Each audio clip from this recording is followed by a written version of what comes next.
जय गुरुदेव। अनंत कोटि ब्रह्मांड सदगुरुदेव के चरणों में कोटि कोटि प्रणाम। बाबा रामदेव जी महाराज के चरणों में कोटि कोटि वंदन, कोटि कोटि प्रणाम। और गुरु गणेश नाथ जी के चरणों में कोटि कोटि प्रणाम वंदन। और सभी गुरु भाई बहनों को हर हर महादेव, शंभु शंकर, शंभु शंकर।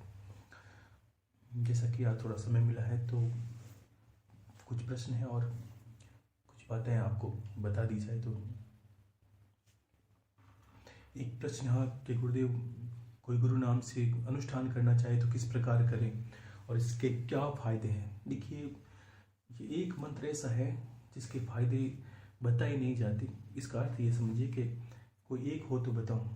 आप ये समझ लीजिए कि गुरु मंत्र का अनुष्ठान का अर्थ होता है कि गुरु को ज्ञान को, संपूर्ण ज्ञान को जीवन में धारण कर लेना। ये जो गुम बीज मंत्र है, ये जो पौराणिक जो परंपरा है गुरु की, वहाँ से चला। इस बीज मंत्र के जो जप करने से, गुरु के सामने बैठ के अनुष्ठान करने से, आप ये समझिए आपके सारे कार्य ऐसे ही होने लगते हैं, किसी को कुछ करने की आवश्यकता ही नहीं बचती। इसलिए गुरु और कुलदेवी और इष्ट, ये तीन के अलावा इंसान को कुछ करने की आवश्यकता रहती ही नहीं। सत्य बताऊं, अगर गृहस्थ में है तो ज़्यादा से ज़्यादा जितनी माँ प्रसन्न होगी आप पे, उतनी कृपा अधिक होगी और आप उतना ही कार्य, जो आपका गृहस्थ जीवन है, उतना ही सफल और सुलभ हो जाएगा। और गुरु के करने से तो स्वतः ही होता है, गुरु तत्व होता है। और आपके अंदर जब आप जिस गुरु को देख कर जब करते हैं, तत्व का अर्थ ये नहीं कि आप खाली, आपको गुरु का पता ही नहीं है, तस्वीर भी नहीं आपके पास है, या कोई आपके अंदर कोई गुरु की छवि नहीं है। जैसे मैंने कहा था ना कि एक भजन में कड़ी है कि परनी नार पिया गम जाने, काई जाने नार कंवारी बाता। इसका अर्थ ये है कि एक ऐसा पुरुष, एक ऐसा व्यक्ति, एक ऐसा संत या ऐसा गुरु जिसकी छवि आपके मस्तिष्क में, जो आपके सामने बैठा है, तस्वीर है, कुछ है, उस विग्रह का ध्यान करके जब करते हैं तो उसकी सारी ऊर्जा, उसकी सारी शक्ति हमारे अंदर चली जाती। तब तो ऐसा नहीं कि आपने उठा के कुछ भी कर लिया, तब तो ऐसा कुछ नहीं होता।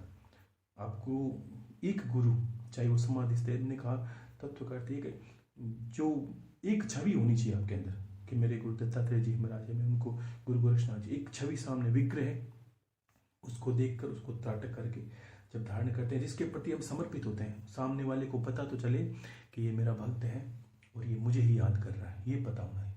नहीं तो अंधेरे में तीर चलाने से कुछ नहीं होगा। ऐसा नहीं कि सिर्फ गुरु मंत्र कर रहे हैं, आपको गुरु का पता ही नहीं है, कुछ भी नहीं, सिर्फ अंधेरे में गुरु मंत्र किए जा रहे हैं। किसको किया जाना चाहिए। और ये कहता है संकल्प। संकल्प का अर्थ क्या होता है, दुनिया में कोई भी काम के संकल्प के बिना सारा विफल हो जाता है, सब चीजें विफल हो जाती है।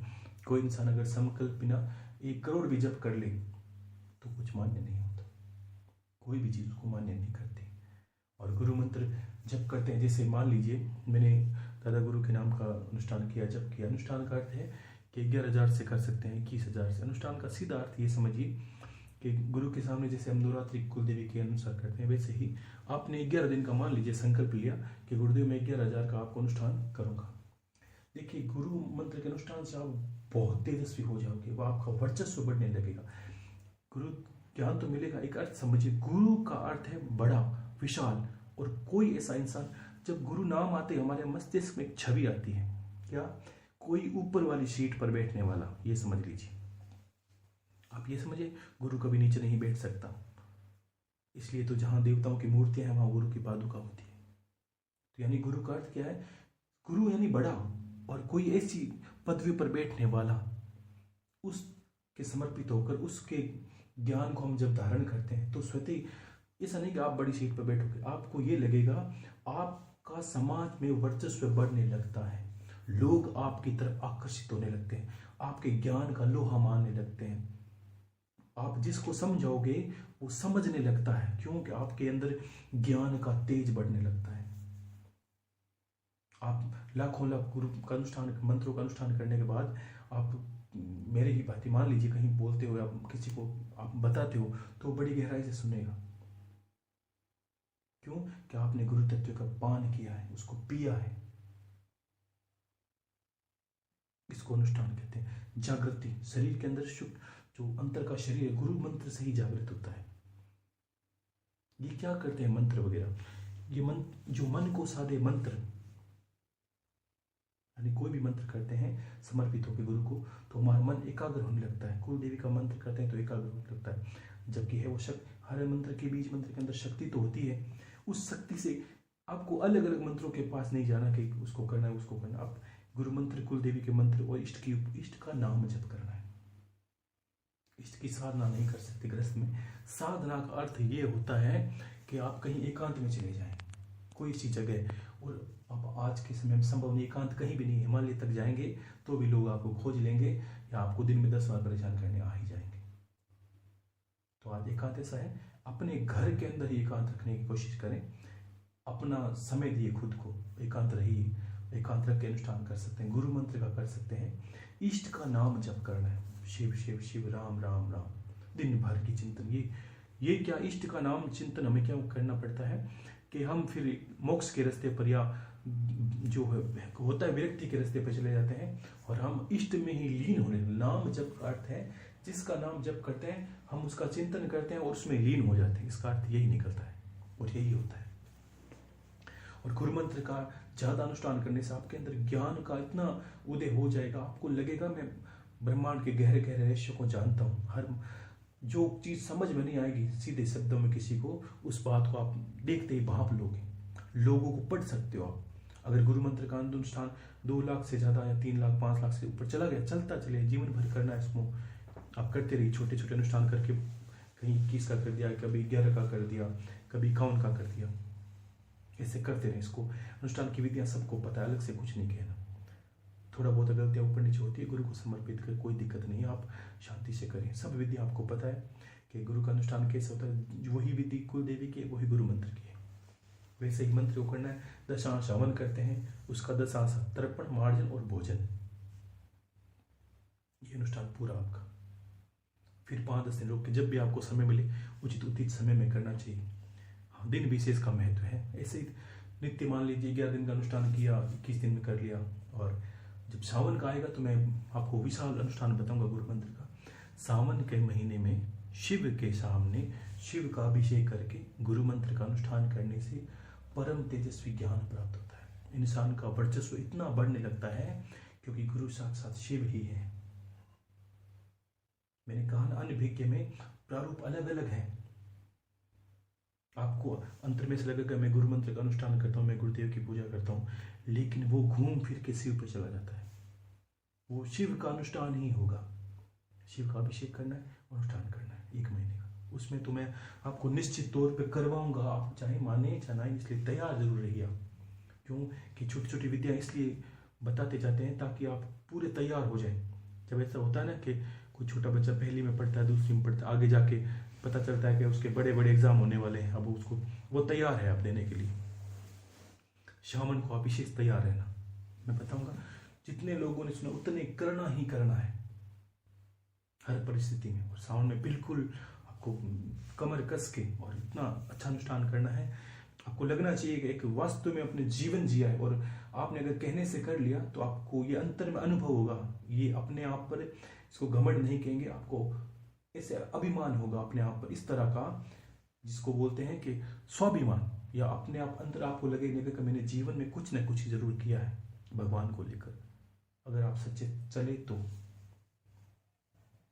सब परिस्थिति निकल कर आपको वो कार्य तो करना ही है आपको, जो सामने बताऊंगा। बड़ा और विशाल अनुष्ठान अच्छी तरह से करना है, सबसे संपन्न हो जाएगा, चिंता ना करना। और वैसे गुरु मंत्र फायदे एक नहीं है। अगर फायदा एक किसी इंसान को, हर इंसान का एक व्यक्तिगत एक संबंध होता है कि वर्चस्व बढ़ना। हर इंसान आज समाज में हर कोई चाहता है कि गुरुदेव मुझे 10 लोग माने, 10 लोग मुझे जाने। और 2 तरीके होते हैं, एक तो ज्ञान से या पैसों के दम पर। पैसों के दम पर जानेंगे तो कुछ दिन जानेंगे। क्यों जानेंगे? क्योंकि पैसे स्थायी नहीं है। आप फिर नहीं लेंगे तो फिर लोग नहीं मानेंगे, फिर रहेंगे तो मानेंगे, तो उतार चढ़ाव चलता रहे। तो मैं चाहता हूं आपके अंदर वो ज्ञान आए, इतने ऐसा परम तेजस्वी ज्ञान आए कि आप जहां बैठो, जिसको बैठो, सबका भला हो। और देखो, गुरु मंत्र ज्यादा करने से आप जो भी विद्या, मैंने तो ऐसे ही छूट दे रखी है, आप जो भी विधि मैं बताता हूँ, चाहे दीपक वाली, आप 10 लोगों को बता के देखिए, वो 10 लोग आपके शरण में आके गिर जाएंगे कि आपने मुझे क्या कर दिया, कितना मेरा फायदा किया है। 10 में से 9 लोग तो आएंगे ही होंगे। और गुरु मंत्र ज्यादा करोगे तो निश्चित तौर पे मेरा आशीर्वाद है कि आपको 10 के 10 बताओगे तो फलित हो जाएगा। कुछ लोगों ने पूछा गुरुदेव मैं आपकी कोई विधि आगे बताऊं, मनोकाम दीपक विधिया, वो 9 दीपक वाली तंत्र मंत्र का नाश करने की, और भी वो विधि है, सब बता सकते हैं, मेरा पूरा आशीर्वाद है। लेकिन ध्यान रखना, जीवन मेरा एक उद्देश्य रहा और आपको भी अपने गुरु के उद्देश्य के साथ चलना है। दुनिया में अंधकार क्यों है कि दुनिया के लोगों ने गुरु के महत्व को नहीं जाना। तो आप अपने आप एक अंदर उद्देश्य बना के चलिए कि अपने जो हर इंसान के पहचान में 10, 20, 50 लोग होते हैं जो उसका कहना मानते हैं। आप वहां से शुरुआत करोगे और ऐसा करना है, उसको ये बोलो। ऐसा नहीं कि आपने कहा गुरुदेव मेरे गुरु है उसको उदाहरण कर, ऐसा नहीं हो, ये कोई चेन नहीं बनानी आपको। ये स्वतंत्रता अपने इंसान की मन की होती है। हर कोई संभव नहीं कि हर कोई किसी से जुड़ जाए। हमारा आत्मा का कनेक्शन है, हम जुड़ गए, जो जुड़ रहे हैं वो कनेक्शन से जुड़ रहे हैं। कहोगे तो जुड़ना नहीं होगा। उसको पहले गुरु तत्व की महत्ता बताइए। इंसान को छाया का महत्व तभी समझ में आता है जब वो बहुत दूर धूप में चले। जल का महत्व तभी समझ में आता है जब वो बहुत ज्यादा प्यासा हो, तब उसको जल की वैल्यू पता चले। बहुत ज्यादा भूखा हो तब उसे अन्न की वैल्यू पता चले। तो उसको आप जैसे गुरु तत्व की महिमा है, जैसे गुरु के मिलने के बाद जीवन क्या होता है, वैसी वैसी बातें बता के उसके अंदर एक भूख पैदा करें, ताकि वो जाने के जीवन में गुरु नहीं बनाया तो ज्ञान को नहीं मिले, हम प्राप्त नहीं हो सकते। और गुरु नहीं बनाया तो हमारा धर्म कर्म सब व्यर्थ चला जाएगा। और गुरु नहीं बनाया तो हमारा ये जीवन नरक के समान हो जाएगा। हम सिर्फ एक जानवर की भांति जी रहे हैं। ये महत्ता आप बताओगे तब उसके अंदर एक भूख पैदा होगी, और तब जाके आप उसको बोले। वो अंतर में बार बार बोले कि गुरु पार्वती ने, शंकर भगवान ने कहा था कि पार्वती ये अति गूढ़ रहस्य है। गुरु गीता में कहा था ना कि ये तो मेरी पत्नी है इसलिए मैं बता रहा हूं, ये सामान्य इंसान के लिए नहीं है। तो फिर उसको जानने के लिए आपको क्या करना पड़ता है कि उसके अंदर एक भूख पैदा करनी पड़ती है, ताकि वो जाने कि ये है क्या गुरु। समाज में एक बड़ी विडंबना है, मैंने कहा ना कि जो गुरु का एक वर्णन ही नहीं है, विशेष वर्णन नहीं है समाज के अंदर अभी। क्यों कि गुरु के पीछे पदवी संभालने के लिए या गुरु के चरणों पर पद चिन्हों पर चलने के लिए एक तप करना पड़ता है, एक समय देना पड़ता है ईश्वर को। तब जाके वो गुरु तत्व की महिमा समझ पाता है, और तब जाके उसके गुरु उस पर आशीर्वाद करते हैं। थोड़ा और सोचिए कि कैसा समय चल रहा है कि गुरुदेव एकदम मॉडर्न चल रहा है। आपको अनुभव हो रहे हैं, तो ये अनुभव होने वाली बात तो मॉडर्न जमाने में है नहीं। आपको कैसे हो रहे हैं?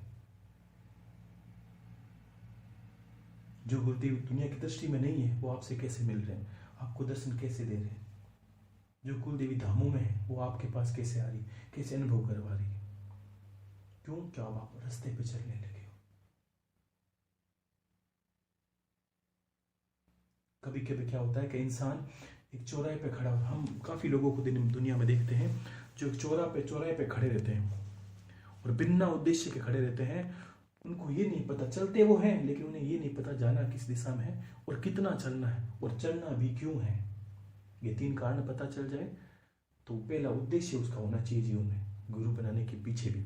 ऐसा नहीं कि गुरु बनाने के बाद आपका जीवन बदल जाएगा, आपके पास पैसे हो जाएंगे, तो आप भी गलत बताओगे उसको। ऐसा नहीं करें। उसको पहले मनुष्य जीवन के बारे में समझाइए। अगर कोई इंसान कहे गुरुदेव मैं, मान लीजिए आपके गुरु तत्व की या जो गुरु के शब्द की बखान करूं किसी को, तो कहां से शुरू करूं? ये शब्द भी बड़ा भारी है। आपको सबसे पहले उस इंसान की कमियों को देखना है। तो हर इंसान दुखी है। पता है अंतर मन में एक इंसान की खोज क्या है? सच्ची शांति, प्रेम, इस 2 में वो संतुष्ट है। हर इंसान की अंतर में यही खोज है। वो घूमता है सब जगह, उसे पता नहीं चलता मुझे चाहिए क्या। कमाने के बाद ही वो अंतर में, वो खुद शाम को अपना बोल देगा थक हार के, अब मुझे शांति चाहिए। इसका अर्थ उसके अंतर में एक शब्द है कि मुझे सच्ची शांति की तलाश हर इंसान को रहती है। और दूसरा, जहां इंसान जिन लोगों के बीच में रहता है उसे प्रेम चाहिए। इन 2 चीजों से वो जुड़ा रहता है सबसे। दुनिया का चलन देखिए आप कि एक को कहीं जाना है, दूसरा गाड़ी का काम करता है। एक तो कोई यात्री है और एक गाड़ी में ले जाने वाला है। इसका अर्थ क्या है? इसका अर्थ ये समझिए, एक को भूख लगती है, एक ने रेस्टोरेंट खोल रखा है, एक बीमार है, एक ने क्लिनिक खोल रखा है, एक दर्द है, एक दवा है। इसका अर्थ क्या? समझ, थोड़ा सा और गंभीर से आप दुनिया के रहस्य को जानो तो आप समझोगे कि ईश्वर ने ऐसे बनाया है कि सब एक दूसरे के पूरक हैं, और ये पूरकता हटने से दुनिया में लड़ाई झगड़ा शुरू हो गया है। इस पूरकता में कुछ गड़बड़ी आ गई। गड़बड़ी क्या है? कोई बीमार जाता है डॉक्टर के पास, डॉक्टर के अंदर छल कपट भरा पड़ा है, तो क्या होता है? दोनों में सामंजस्य बैठ नहीं पाता। छल कपट, उसमें दया नहीं, भाव, दया का भाव टूटते ही अगर अच्छी तरह वो डॉक्टर का कार्य करे सही तरह से, तो उसे क्या लगता है कि बीमार है, देखो रोगी है, दया का पात्र तो है ही, आप पैसे लिए कोई दिक्कत नहीं, लेकिन अंदर से ये भी ध्यान रखें उसका अच्छे से अच्छा इलाज करने की कोशिश करें, उसकी स्थिति को देखें कि वो कितने लगा सकता है। छल कपट ठगी ये नहीं होना चाहिए दुनिया के अंदर। एक दुनिया एक दूसरे के पूरक चलती है, तो इसीलिए इंसान को भी क्या होता है कि सब कुछ करने के बाद एक शांति का अनुभव चाहिए। वो शांति में कितने पैसे कमा लेगा, चाहे वो चोर है, लुटेरा है, लेकिन उसे संध्या के समय या एक वक्त ऐसा आता है उसे वो कहेगा सब लोग चले जाओ, मुझे शांति चाहिए। इसका अर्थ उसकी परम खोज है शांति, जो सबके बाद उसको चाहिए। और एक इंसान ऐसा होता है, वही इंसान या कोई भी मान लो, दूसरी उसकी तलाश होती है कि सब उसको प्रेम की दृष्टि से देखें, सब उससे प्रेम करें। और प्रकृति पूरक है। पूरक का अर्थ क्या? जो आप दोगे वही आपको लौटाएगी। अगर आपने किसी के साथ छल, ठगी, ईर्ष्या की, आप किसी पे जलता कोयला फेंकोगे, इसका अर्थ ये है, क्रोध किया, ईर्ष्या की, आप कोयला फेंकोगे तो सबसे पहले याद रखिए कि जलता कोयला फेंकोगे उस पर, उससे पहले आपको क्या करना पड़ेगा? उसको हाथों में उठाना पड़ेगा। सबसे पहले ईर्ष्या रूप में सबसे पहले हम जलते हैं, उसके बाद सामने वाला जलेगा।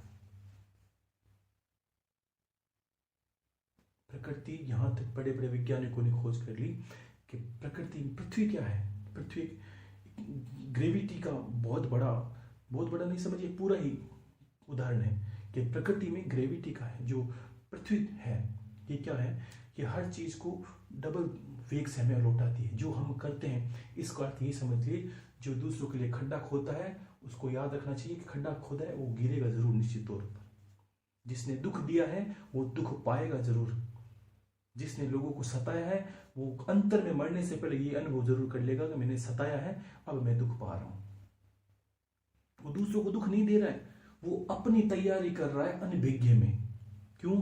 कि दिया है जो वही तुम पाओगे। जो दुख दे रहा है तो अंतर में सोचो, वो आपको दुख नहीं दे रहा है, वो तो अपनी तैयारी कर रहा है कि मैं बस अब तो ये करने वाला हूं। कि आप, प्रकृति में ग्रेविटी, गुरुत्वाकर्षण बल है। इसका अर्थ यह है कि जो भी आप इसको देते हो ये डबल वेग से आपको लौटा देती है। आपने धर्म किया, डबल वेग से आपका आया। किसी को दुखी को सांत्वना दी, डबल वेग से आशीर्वाद आया। उसने कहा भला हो तेरा, तो समझिए भला निश्चित तौर पर होगा। परमात्मा भी उस भलाई को रोक नहीं सकता। क्यों? ये तो पृथ्वी का नियम है साहब। इसलिए दुनिया में ज्ञान का बांटोगे, भलाई बांटोगे और अच्छे कर्म बांटोगे, डबल घूम के वापस आएंगे। ध्यान रखना, कोई भी चीज व्यर्थ नहीं जाती, हर चीज का प्रत्युत्तर होता है। और ये समझिए कि हर कार्य के पीछे प्रतिक्रिया होती है, क्रिया के पीछे निश्चित तौर पर प्रतिक्रिया होती है। ऐसे ही समझ कर हम कार्य करते हैं तो क्या होता है? ज्ञान को भी आपको एक नियम के भांति देना है। अब जब दुनिया में आप ज्ञान का प्रकाश फैलाओगे तो आपके अंदर किस तरह डबल ज्ञान आता है, या मान लीजिए ज्ञान का विस्तार कैसे होता है? जो पढ़ने वाले हैं या जो पढ़ाने वाले टीचर है वो समझ जाते हैं इस बात को, क्योंकि पढ़ाते पढ़ाते उनका मस्तिष्क और ज्यादा चलने लगता है। क्यों? कि वो ज्ञान को बांट रहे हैं। तो वैसे हर चीज बाहुल्य वैसे होता है कि मंत्र क्या है? एक विद्या होती है कि मैंने निर्वाण मंत्र का सब 9 अक्षरों का मंत्र है। इसका अर्थ क्या होता है? 9 लाख अनुष्ठान। जितने बीज मंत्र है उतने लाख का अनुष्ठान। गायत्री मंत्र 24 अक्षर है, 24 लाख का अनुष्ठान।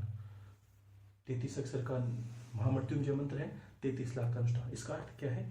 इतने बीज मंत्र एक लय में, एक निश्चित दूरी पर, एक निश्चित दिशा में आसन लगा कर जप कर ली जाए तो इतने मंत्र इतनी दिशा में या इतनी संख्या में जप करने के बाद तुरंत लौट के जो भावनाएं ये मंत्र के साथ हम भेजते हैं वो वापस गुणित होकर हमारे पास आती है। इसी को हम ईश्वर की कृपा बोलते हैं। बस ये समझ लीजिए आप। उतने अक्षर पर वो लौट के वापस आना ही पड़ेगा। चैन नहीं टूटनी चाहिए। तो इसका अर्थ कि ये नहीं निकलता गुरुदेव हमने कोई मंत्र ले लिया हम अपनी इच्छा से कर, नहीं आएगा। गुरु के पास ये चाबी होती है। तो आपको क्या करना है, तो इस तरह इंसान के जीवन में आपको पहले ज्ञान की भूख पैदा करनी है। भूख पैदा होगी तब वो देखेगा और सुनेगा, यार मुझे भी इंसान में गुरु बनना जरूरी है, मुझे भी कहीं जाना है, ये दुनिया को छोड़ के जाना पड़ेगा। तो किसी के शरण में तो मैं ही जाना चाहता। कोई ऐसा हो जिसको मैं कहूँ ये मेरा है जो परम है, ये मेरा है जो सर्वस्व है, ये है जो मेरा सुख दुख में है, जिसके चरणों में गिर के मैं रो सकता हूँ। कोई तो इंसान के पास ऐसा होना ही चाहिए। तब जाके गुरु शब्द बना। बहुत बड़ा, बहुत विशाल, बहुत महिमा। क्योंकि ईश्वर चाह के ज्ञान नहीं दे सकता, आपको ध्यान रखना। क्यों गुरु को सर्वोपरि माना है? इसलिए माना है कि अगर संसार में गुरु शब्द नहीं होता तो जो वेद है वो धरे के धरे रह जाते, आप तक नहीं आते। गुरु नहीं होता तो गुरु शिष्य की परंपरा आप तक नहीं आती। गुरु नहीं होता तो आपको ये भी नहीं समझ में आता कि क्या पढ़ना है, ये भी नहीं समझ में आता। किसी ने तो ये विद्या भी गुरु तब यह संतों ने फैलाई है कि दीपक भी करना होता है, संध्या के समय होता है, सुबह के समय होता है। आपको किसने बताया कि 2 वक्त खाना खाना चाहिए? आपको किसने बताया कि ये वार है, ये व्रत है, ये उपासना है, ये साधना है? क्यों? कि इसलिए संतों की परंपरा चली आई, गुरु की परंपरा चली आई। आप जो नित्य कर रहे हो उन्हीं की देन है। आप अपनी इच्छा से मुझे एक ही बात बता दीजिए, आपका जो नाम है उसके पीछे भी संतों का ज्ञान है। आपको कब नाम दिया जाए, आपका जन्म कब हो, कुंडली क्या हो। तो ऐसे करके इंसान के अंदर भूख पैदा की जाती है ताकि उसे ज्ञान के बारे में पता चले। इतनी बातें बताते हैं तो आपको लगेगा, किसी को नए को बताते हैं तो उसको लगेगा मुझे वास्तव में इन चीजों से अनभिज्ञ क्यों पता ही नहीं चला। ये भी दुनिया में कोई ऐसा अंग है ज्ञान का जो मुझे पता चलना चाहिए। भूख पैदा करके फिर आप उसको ये कहें, वो जब कहें कि मुझे भी गुरु बनाना है, तब सबसे पहले उसको अपनी मति पर छोड़ें। गुरु तत्व के बारे में बताएं, ऐसे ऐसे संतों को आप गुरु बना सकते हैं। आप तुम्हारा चित्त कहाँ है उसको भी गुरु बना लो। तो ऐसा करके गुरु और उस गुरु की महिमा को आप फैलाएं। देखो सीधी बात है, दुनिया में अंधकार है लेकिन उजाला यानी गुरु, उजाला हुआ, सबको ज्ञान हुआ, सब रास्ते पर चले, जोड़ झपट खत्म हो गया अपना। भी अंधकार जो अज्ञान इंसान है वही लड़ते हैं, ज्ञान वाले लड़ने की आवश्यकता नहीं। तो फिर ऐसे करके आप गुरुतत्व की जो महिमा है, बाकी मैंने बहुत अमृतवाणी में कही है, उसको बता कि अपनी इच्छा से कहे। आपका भी ज्ञान का मंथन होगा, उसको भी भूख लगेगी, वो कहेगा, तब उस पर छोड़े चित्त पर। जब वो आपको कहे कि आप कहाँ हो, मुझे वहीं गुरु बनाना है, तब आपकी इच्छा है, तब आप दादा गुरु जी की तस्वीर बताएं और अमृतवाणी सुनने का बोले और फिर उसको गुरु धारण करने का बोले। बताइए, दुनिया में समझिए बात को कि ज्ञान वाले को चुप नहीं रहना चाहिए, ये ध्यान रखें। जिसको ज्ञान हो उसको निरंतर बोलना चाहिए। क्यों? कि उसके बोलने से लोगों का भला है। चाहे 10 को बोलोगे, एक तो मानेगा तुम्हारी कम से कम, तो उस एक पर आश्रित रहिए कि एक तो मानेगा ही कम से कम, उसको जरूर मनाऊंगा। तो ये ईश्वर की सच्ची साधना है, ये ईश्वर की सच्ची भक्ति है। क्योंकि आप उसको अच्छे कर्मों में, धर्म में, ज्ञान के रास्ते पर, लोगों के प्रेम में उलझा रहे हो, उन्हें अच्छे रास्ते पर ला रहे हो। तो ऐसा करके आप गुरु तत्व का अनुष्ठान करें और बता दिया उस तरह आप जीवन जिए।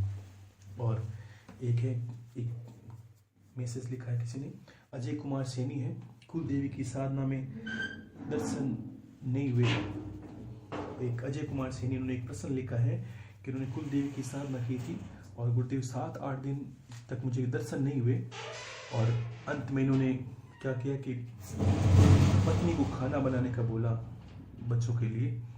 तो इतनी पत्नी ने कोई झगड़ा वगड़ा किया होगा और ऐसा करके, तो मान लीजिए इसी तरह से कोई बात विवाद हो गई तो उसको उनको थोड़ा दुख हुआ, जो भी है। और दुख होने के बाद इन्होंने उस दिन गुरुदेव के सामने रोए विलाप किया और शाम को सो गए थे। उसको उन्हीं रात गुरुदेव के दर्शन हुए थे। ये देखो, जो संत के दर्शन थे वे गुरुदेव ही हैं, और उनके दर्शन हुए और उनको बहुत मतलब खुशी। देखो, एक बात समझिए, जब गुरु के दर्शन हो जाएं, कुल देवी के भी हो जाएंगे, चिंता ना करिए। देखो, हर चीज़ का एक समय होता है, आप समय को देखिए। कभी कभी क्या होता है, अनुभव नहीं होते, तो ये समझ लीजिए काफ़ी लोग ऐसे हैं जो छोटी छोटी चीज़ों में डर भी जाते हैं। तो जब उसको अवस्था होती है शरीर की, तभी दर्शन होंगे। ऐसी बात नहीं, कुछ लोगों को पहले दिन हो जाते हैं, किसी को 3-4 नवरात्र करोगे बाद होंगे। इसका अर्थ ये नहीं कि देवी नाराज है, आपका शरीर जागृत नहीं है। देवी तो पहले दिन ही जब मुद्रा दिखाते हैं तो आ ही जाती है, हम देख नहीं पाते, क्योंकि हमारे देखने के लिए कि ऊर्जा शक्ति चाहिए, हमें एक शक्ति चाहिए, एक पावर चाहिए ऐसा जो देवी को अनुभव कर सके, जिसको आप अपनी भाषा में कुंडली शक्ति बोलते हो या अंतर का सूक्ष्म शरीर बोलते हो, जो भी आप बोलते हो, वो जागृत होने के बाद ही आपको ये अनुभव होता है। और वो अनुभव हो जाए उस वक्त आपको हर कोई चीज़ के अनुभव होने लगते हैं। और इन्होंने कहा कि गुरुदेव, और साथ में इन्होंने जो है अजय कुमार सैनी, इन्होंने कहा कि गुरुदेव आपने काफ़ी पहले अष्टांग योग के वीडियो बनाए थे, उसमें से मैं लम बीज मंत्र का या वम बीज मंत्र का उच्चारण करता था, उससे मुझे चक्रों में स्पंदन होने लगे और चक्र मुझे घूमते अनुभव होते थे। और पिछले कुछ दिनों में मैं करता हूँ, और एक दिन मेरे साथ ऐसी घटना घटी कि मेरे शीश पर मस्तिष्क है, उस पर स्वतः ही उजाला सा हुआ अचानक, और मुझे ऐसा लगा जैसे कोई पटाखा सा फूटने वाला या बम फूटने वाला है, वैसे लगा। देखिए, इसका कारण क्या है, ये जहाँ हम ध्यान लगाते हैं, जब हम क्या करते हैं, मान लीजिए लम बीज मंत्र का उच्चारण करते हैं, हमें उसी जगह पर ध्यान केंद्रित करना होता है कि लम, जहाँ हमें ये देखें कि मेरी गुदा द्वार पर मूलाधार चक्र है, वहाँ पर ध्यान केंद्रित होता है। हम कभी कभी क्या करते हैं कि ध्यान करते हैं, सब कार्य करते हैं, लेकिन हमारे तीसरे नेत्र पर ज़्यादा ध्यान करने लगते हैं। तो सारी ऊर्जा को जो मंत्र करते हैं, सारी ऊर्जा को विस्तार होकर वहाँ ऊर्जा का केंद्र बनने लगता है। इसलिए हमें सडनली या अचानक सा उजाला महसूस होता है, और उस उजाले में कभी कभी इतने स्वतः ही लगता है हमें जैसे गहरे कुएं में गिर रहे हैं, खाई में गिर रहे हैं, और वहां जाके सीधे हमें ऐसा लगता है कोई फटाका सा फूटने वाला है, हम थोड़ा भयभीत हो जाते हैं। तो आपको ऐसे अनुभव होते हैं। ये देखो, कोई भी अनुभव डरने की आवश्यकता बिल्कुल नहीं है। कुलदेवी की देखो, आह्वान आपने किया है तो डरना भी आपको नहीं है। आह्वान किया तो देवी किसी रूप में आ सकती है, आप चिंता ना करें, कुछ गलत नहीं होगा। सबके अनुभव भी सार्थक है, सब सही है, कोई गलत नहीं इसके अंदर। आप करते रहें, धीरे धीरे आपको अच्छा ही लगने लगेगा। और किसी ने कहा है गुरुदेव, तिलक का क्या महत्व और क्यों करना चाहिए। देखिए, जो हमारी धर्म की परंपरा है उसमें हम अलग अलग तिलक लगाते हैं। कोई चंदन का तिलक लगाता है, कोई, पहले ये देखिए तिलक लगाते कहाँ है, तिलक लगाते हैं आज्ञा चक्र पर।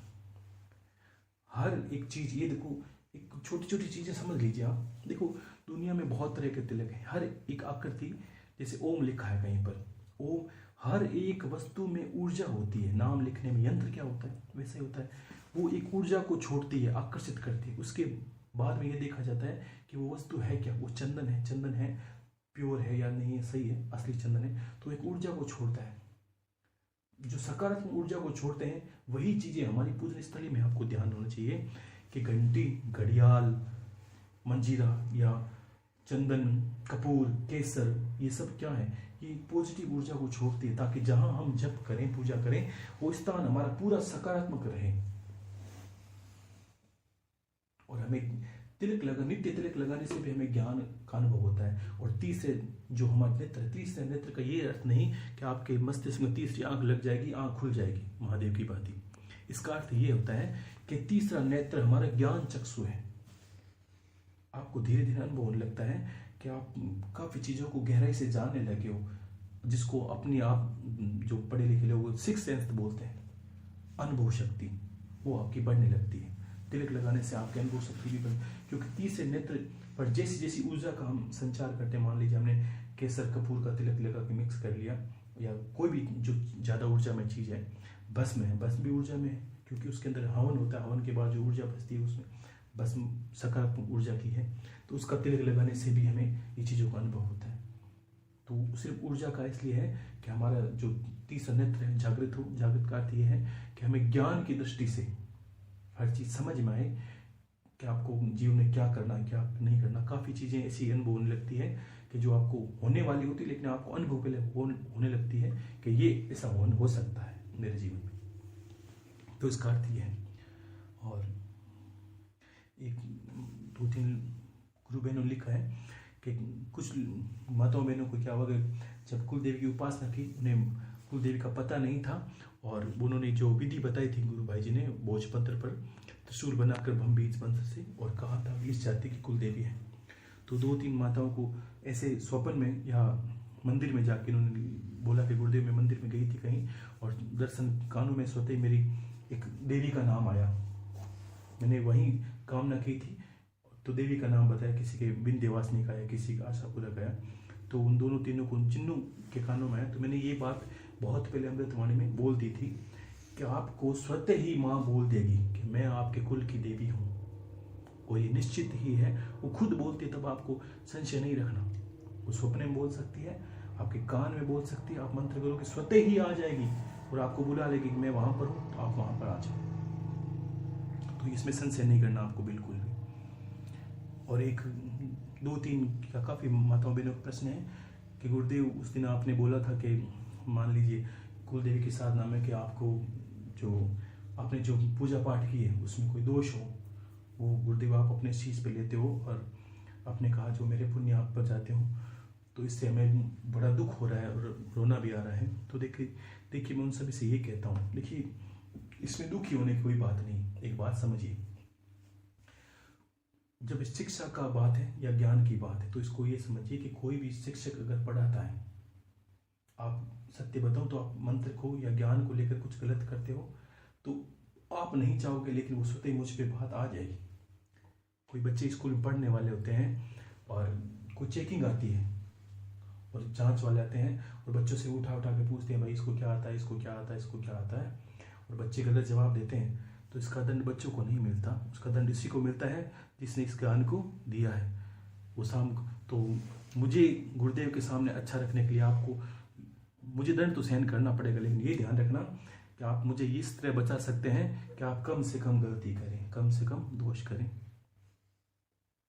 तो मैं भी इससे बच सकता हूँ। ठीक है ना। ऐसा नहीं कि कोई विद्या का गलत प्रयोग करे। कभी कभी क्या होता है, हम गलत कामनाओं से मंत्र को करने लगते हैं, माँ ऐसा कर दे, याद कुल देवी के कर रहे हो, पड़ोस वाले को मारना चाहते हो, ऐसा करोगे तो वो मुझ पे दंड ही मिलेगा स्वतः। समझ लीजिए बात को।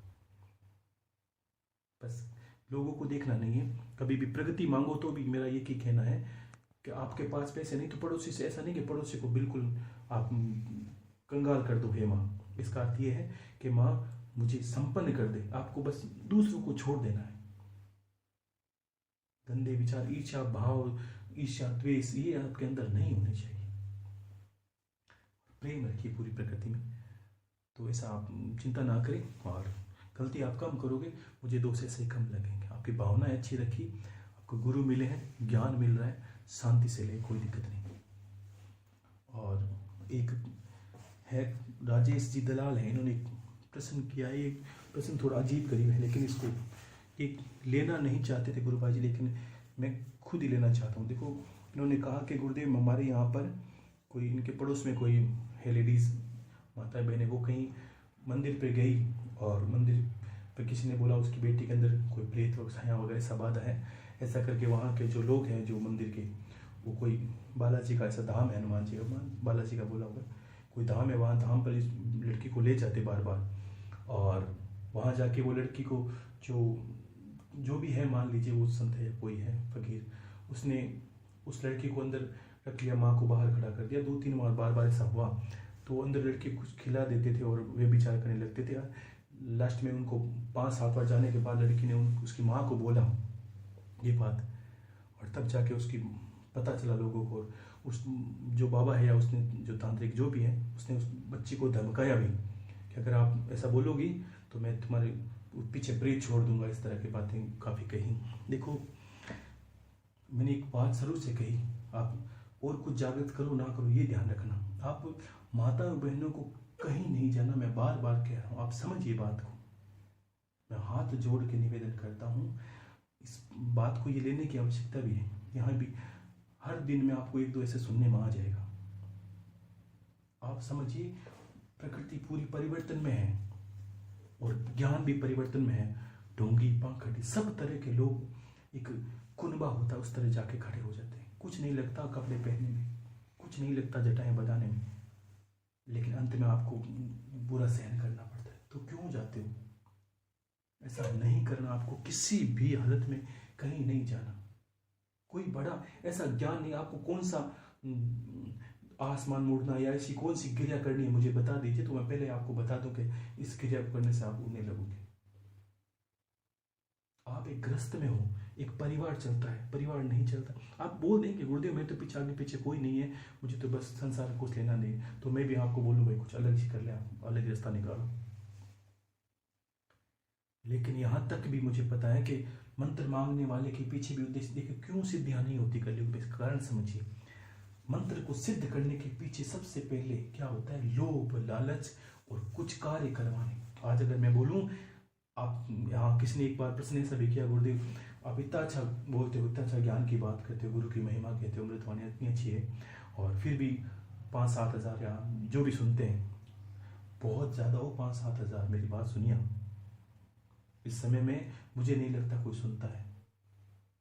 अगर मैं इसी जगह कोई वशीकरण का मंत्र बताऊं तो एक दिन में लाखों देख ले। इसी जगह मैं आपको कोई तंत्र मंत्र की ऐसी विधि बताऊं जो आपने कहीं सुनी नहीं होगी और रात रात में काम करे, तो आपको कहने की आवश्यकता नहीं है, लाखों लोग सुनेंगे एक रात ही में। क्यों? कि कलयुग का समय ही ऐसा है, गंदी चीज ज्यादा भी। आज हनुमान जी की हनुमान चालीसा है, वो 2 रुपए की मिलेगी आपको। भगवान की वैल्यू कैसी होगी समय के अंदर आप देख लीजिए। किसी पुस्तक भंडार पे जाइए, कोई बड़ी बड़ी मॉडल्स होगी, हीरोइन होगी, अधरंगे कपड़े पहने होंगे, उसकी जाके आप पुस्तक खरीदोगे तो आपसे 50, 60, 100 रुपए, 500 रुपए कितनी ले सकते हैं। और उसी के साथ आप उसी दुकान पर कहिए कोई हनुमान चालीसा मिलेगा तो हो सकता है 2 रुपए, 5 रुपए, उससे ज्यादा नहीं लेंगे आपको। इसका मतलब ये समझ लीजिए समाज के अंदर परिवर्तन क्या आ रहा है कि भगवान की वैल्यू बिल्कुल जीरो हो गई है। आप सोचिए कि बालाजी महाराज का धाम बना के बैठे हैं, ऐसी वे विचार कर रहे हैं। इसका अर्थ क्या है? वो लोग जान गए हैं कि भगवान उनका कुछ नहीं करने वाला, ये सत्य है।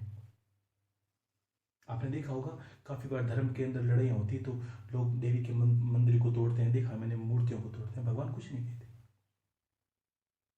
ईश्वर सिर्फ सत्य कर्म करने वाले को देखते हैं, गलत कार्य करने वाले को देखने की आवश्यकता नहीं है। उसे पता है उसके लिए तो मैंने तैयार कर रखा है, करता रहे तू।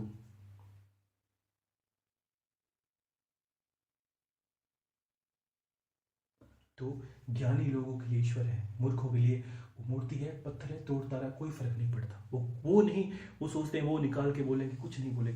इसी चीजों का लोगों ने फायदा उठाया और धाम बनाए।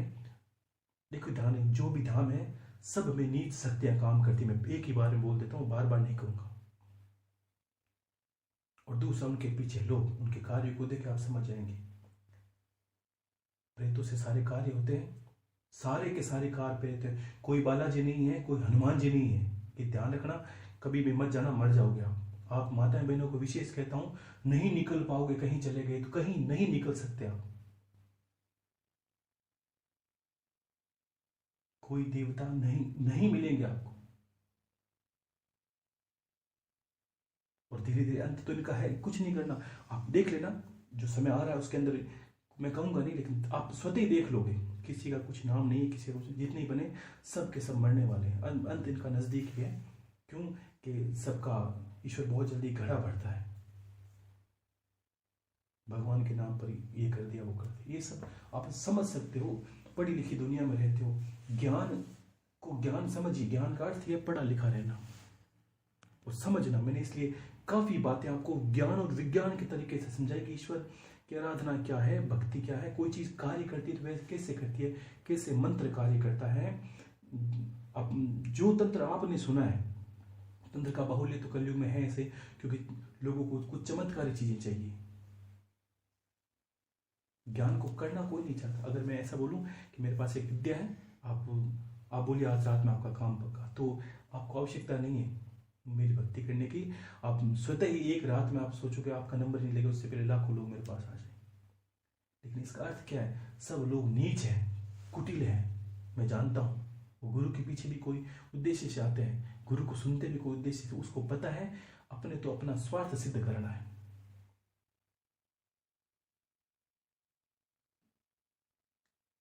ठीक है ना। तो ऐसे उद्देश्य से गुरु के पास आते हैं, करना कुछ नहीं चाहते, गुरु के निमित्त करना कुछ नहीं है अपने को, अपने कोई भक्ति नहीं करनी, अपने कोई कर्म नहीं, रोना है गुरुदेव मेरा बस ये हो गया, मेरा गुरुदेव ये मेरा बेटा का शादी हो जाए, गुरुदेव मेरा ये हो जाए। क्योंकि उन्हें पता ही, जो मुझे पता है जो नहीं खत्म होने वाली बात ये कहेंगे और कहती रहेंगी, कोई फर्क नहीं पड़ेगा। क्यों कि उनके लिए मेरा होना नहीं होना बराबर है। उनको मेरे जैसे मैं 10 दिन उत्तर नहीं दूंगा या गुरु भाई जी उत्तर नहीं देंगे तो 20 दिन कोई दूसरा गुरु मिलेगा, वो ऐसे चलते रहते हैं। ऐसे लोगों को वर्चस्व नहीं है, वो कीड़े मकोड़ों की बातें आते हैं इस दुनिया में और चले जाते हैं, उनका कोई महत्व नहीं होता। ये दुनिया कितनी विस्तार हो गई है आजकल, देखिए कितने मनुष्य हो गए। क्यों कि सब जीव जिनावर भी धीरे धीरे खत्म हो गए, तो सारे मुझे लगता है मनुष्य बन गए, आत्मा इनके अंदर रही नहीं। कुछ लोगों को देखें तो जानवर की बातें, जल्लादों की बातें हैं, जानवर भी उससे अच्छे लगते हैं, देखते हैं तो ऐसा लगता है ये भगवान कलयुग में तूने क्या कर दिया, जो नियम थे वो तोड़ के तूने जानवरों को भी इंसान बना दिया। कोई भी मनुष्य जैसा करते नहीं, उसके अंदर कोई धर्म कर्म नहीं, करना तो नहीं चाहते, करेंगे तो कुछ भी नहीं गुरुदेव। तो ऐसे लोगों से बचना। और माताओं बहनों से विशेष मैं हाथ जोड़ के कहता हूं, कहीं भी नहीं जाना। मैं जाने आने के बिल्कुल खिलाफ हूं। देखो गुरु के पास कोई क्यों जाता है कि गुरुदेव मुझे ज्ञान लेना है, वो आपको मैं दे रहा हूं, जब तक मेरी क्षमता होगी, जब तक मैं बोल सकता हूं मैं दूंगा। आपकी कानों की क्षमता कितनी है वो आप पे निर्भर करती है। आप नहीं सुनोगे, मुझे बोलने की आवश्यकता नहीं, मेरे तो सारे कार्य सिद्ध ही हैं। जिस गुरु को आप पूज रहे हो वो स्वतः सदैव मेरे साथ ही है, मुझे किसी चीज की आवश्यकता नहीं है। मैं अपनी मस्ती में मस्त हूं, मुझे खुला रहने दो, आप भी खुले रहें, घर पर शांति से रहें, सबके साथ अच्छा होगा अगर भक्ति करोगे तो। बताए गुरु के मार्ग को अनुसरण ही करना होता है, और गुरु के पीछे जीवन भर ऐसा नहीं कि गुरु के पीछे भटकते रहें, ये भी कार्य नहीं करना। गुरु एक ज्ञान का द्योतक है, गुरु आपको इष्ट के पास ले जाने की रास्ता बताएगा। आपके ग्रस्त में हो तो कुलदेव कितने लोगों ने किया, कितना अच्छा लगता है मुझे। आप सोचिए कितने वर्षों से आपकी कुलदेवी को पता ही नहीं, नाम ही नहीं जानते थे गुरुदेव, कभी कोशिश ही नहीं की, कभी बैठे ही नहीं माँ के, तो इतने वर्षों से बैठे हो, चिंता ना करो, आई है, सारे कार्य कर देगी।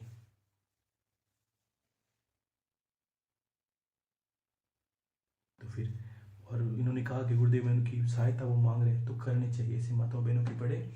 और ऐसे लोगों को आप समाज से दरकिनार करें कि ऐसे माताओं बहनों के साथ व्यभिचार वो जाती जाए ही नहीं, कहीं भी नहीं जाना। माताओं बहनों को बिल्कुल निषेध ही है, संतों से दूर रहिए, आप संतों के पास जाना नहीं आपको, अच्छी बात दूर से ही है, सबको कहीं नहीं जाना और बिल्कुल ना जाए धामों पर। तो मैं हाथ जोड़ के बोलता हूँ, आप कहीं संत दिखे दूर से प्रणाम करने आवश्यकता नहीं है, समझे आप बात को। इंसान को भगवान कृष्ण ने ये कहा था कि समय के अनुसार धर्म भी परिवर्तन होता है, धर्म नित्य नूतना है, नित्य पेड़ पौधों की भांति पत्ते झड़ते हैं फिर नए लगते हैं, वैसे ही धर्म है। कबीर कुआ एक है, पहले लोग तालियों पे भजन गाते थे, आज कुछ समय पहले हारमोनियम पे गाते थे, अब नए नए साज बाज आने लगते हैं। इसका अर्थ ये नहीं कि भजन खराब है या भक्ति, आपके अंदर भाव सही होने चाहिए। बाकी कबीर कुआ एक ही, आप चिंता ना करिए, सब मान्य है। आप घर पे करते हैं, कैसा कलयुग है कि घर पे करने वाले को भी इतने पुण्य मिलता है जैसे हिमालय में करने वाले। क्यों कि समय नहीं है करने वालों के पास, उस समय में भी आप कर रहे हो तो आप पुण्य पाओगे। मैं तो अचरज हूं कि इतने लोग ही सुनते कैसे, हजारों तो बहुत बड़ी बात होती है। तो इसलिए मैंने कहा आपसे ज्यादा सौभाग्यशाली मैं हूं कि मैं गुरुदेव की बात को कहता हूँ, इतने सुनते हैं, कृपा तो उनकी है ही। आप भी सौभाग्य के पात्र हो, आप भी मेरे लिए आप समझिए कि एक एक नगीने की भांति हो। तो मैं नहीं चाहता कि आपके पास कोई ज्ञान की कमी हो, आपको कुछ ऐसा हो जो आप नहीं कर पाए जीवन में, और ऐसा जीवन जीते जीते कि अंत भला तो सब भला। तो मैं चाहता हूँ आपको जीवन जीने के बाद आंखों में आंसू नहीं हो, गुरुदेव मैंने एक स्वाभिमान भरा जीवन जिया है, ईश्वर के प्रति भी किया है, लोगों के प्रति भी किया है, अच्छी भावना रखी है, लोगों ने लाख बुरा किया मेरे साथ लेकिन फिर भी मैंने अच्छा किया है। ऐसे होते हैं सच्चे गुरु भक्त।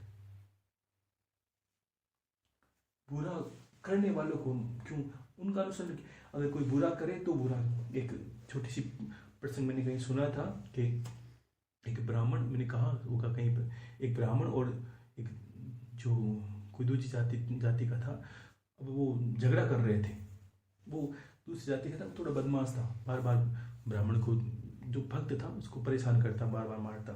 वो ब्राह्मण कुछ कहता नहीं, भक्ति के अंदर था, तो स्वतः उसने 1 बार 2 बार 3 बार अंदर वो मार के चला जाता। उसने कहा, ए भगवान, मैं तो उसका कुछ कर नहीं सकता, तू जाने तेरा काम। एक दिन भगवान विष्णु को गुस्सा आ गया, सोचा मेरे भक्त को बार बार मार रहा, आज इसका तो मैं सत्यानाश करके ही छोड़ूंगा। देखो उस दिन उस ब्राह्मण के भाग्य उदय होने वाले थे। क्यों? कि उसने जितनी बार उसने ईश्वर पर छोड़ा, हे भगवान तू जाने तू जाने तू जाने। और जब वो भगवान उस जान वैकुंठ से रवाना हुए उसकी सहायता के लिए, उसी वक्त उसने मन में विचार कर लिया कि भगवान कुछ नहीं है, इसका तो काम मुझे ही करना पड़ेगा। तो उसने उसकी बातें को शॉट उठाया और दोनों ने आपस में टकरा के दोनों के आपस में सर फूट गए। विष्णु भगवान वापस चले आए, उनको देख गए। तो नारद जी ने पूछा, भगवान क्या हुआ, आप भक्त की सहायता के लिए गए थे? कि नारद, जब मैं गया था तब एक भक्त था, एक मूर्ख था, और जब मैं पहुंचा तब दोनों ही मूर्ख थे, अपने आप हिसाब किताब कर लेते, उनको मेरी क्या आवश्यकता है। तो मैं चाहता हूं ऐसा नहीं। तुलसी संसार में सबसे मिलिए धाय, ना जाने किस रूप में नारायण मिल जाए। तो अपना सीना, अपनी पेट मजबूत रखिए। दुख देने वाले को देखिए, दुनिया दुख उसी को देती है। अगर आप भक्ति करोगे तो दुख पाओगे। दुख कैसा पाओगे? लेकिन आपको खुश रहना है कि मीराबाई के साथ अच्छा हुआ, कबीरदास जी के साथ अच्छा हुआ। सब भक्तों को देखिए, यहाँ तक भगवान राम को दुनिया अनुसरण करती है, मर्यादा पुरुषोत्तम, उनकी जीवनी को देखिए, उनका क्या दोष था कि उनको 14 वर्ष वनवास जाना पड़ा। लेकिन दुनिया दुख उसी को देती है, या भगवान दुख उसी को देता है। भगवान को पता है ये सहन करने वाला है, मेरा भक्त है, मैं इतने करता हूं तो ये इतने दुख तो सहन करेगा ही करेगा। मजा है दुख सहन करने में, आप चिंता ना करें, कुछ नहीं गया। हमने थोड़ी परिभाषा बदलनी है कि ऐसा कोई बात नहीं, हमें मान का, ठीक है, मान का शौक नहीं है। आपने कहा गुरुदेव मैं मान करता हूँ, मैंने कहा मुझे मान की कोई आवश्यकता नहीं, चलिए आप। तो वैसे ही आपको रहना है, मान स्वाभिमान से परे रहिए। शिव के भक्त हैं, ना आपको मान चाहिए ना स्वाभिमान चाहिए। आप अंदर आप अपमान करे तो भी चिंता ना करें, और आपका कोई सम्मान करे तो भी ऐसा आपको फूल के बड़ा नहीं होना, करे तो करे, कोई बात नहीं, सब ईश्वर के कर रहा है, सब कुछ ईश्वर में कर दे। तो आशीर्वाद है, आप समय हो गया काफ़ी। और प्रश्न है, कल कोई प्रश्न परसों जब बीच में मिलेगा। और प्रश्न तो गुरु भाई जी काफ़ी लिखे हैं उसके अंदर, उसमें तंत्र मंत्र से संबंधित काफ़ी हैं, उसको मैं जवाब दूंगा। लेकिन बीच बीच में लोगों के सवाल आ जाते हैं तो मैं कहूँगा उनको सुनिए। हर हर महादेव, शंभो शंकर, आशीर्वाद है।